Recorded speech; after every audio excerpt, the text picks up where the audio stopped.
Hey hi welcome to मिराई पोशिका। और आज का हमारा जो दूसरा टॉपिक है वो है नर्सिंग व्यवसाय में फ्लोरेंस नाइटिंगेल का योगदान, यानी कि the contribution of Florence Nightingale in nursing profession.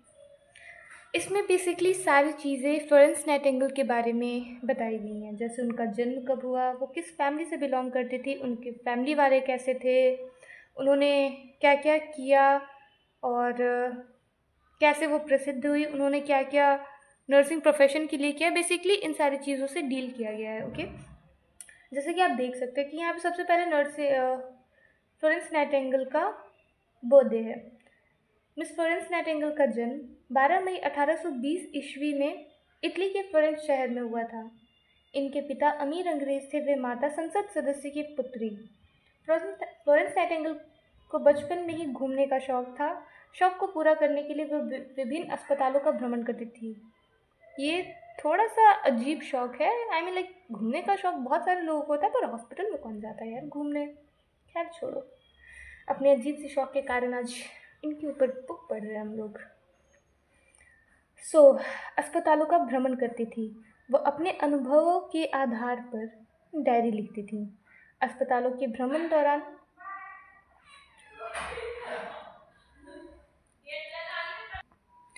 अपने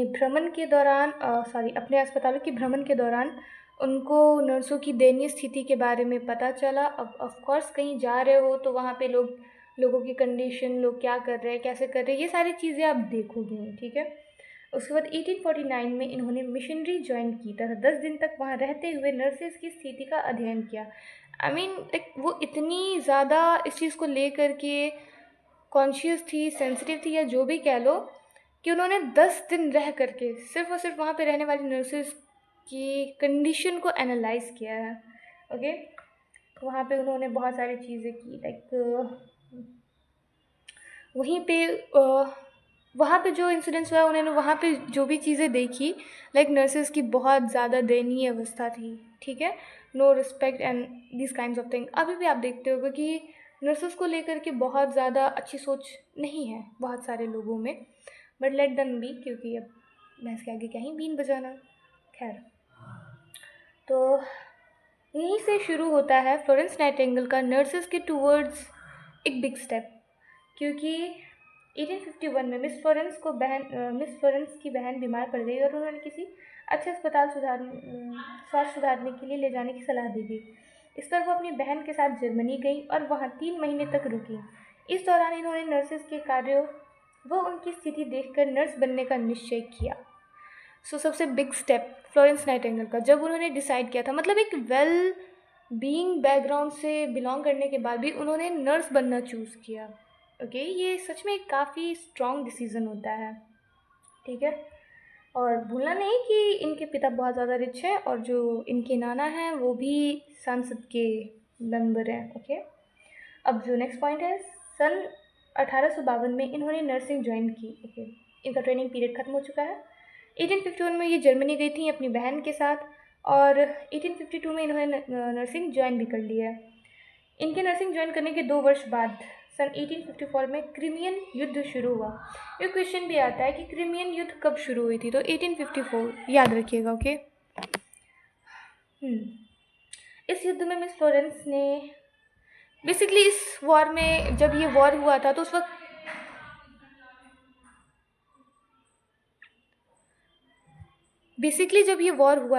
बहुत ज़्यादा लाइट की व्यवस्था नहीं थी, और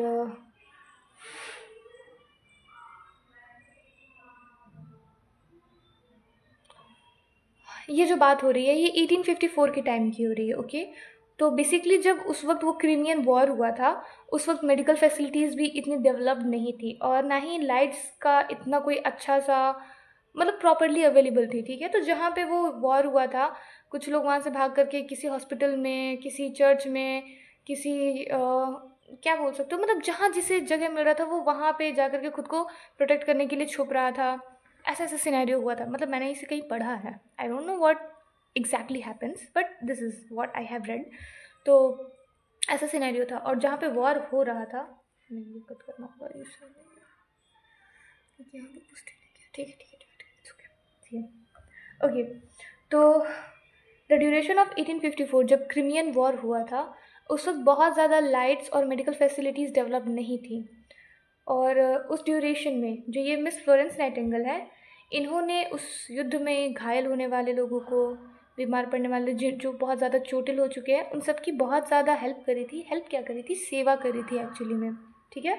और रात के वक्त में भी, क्योंकि प्रॉपर लाइटिंग नहीं थी, तो ये देख पाना कि किसको किस चीज़ की ज़रूरत है, कौन ठीक है, क्या प्रॉब्लम है, तो थोड़ा सा मुश्किल होता था।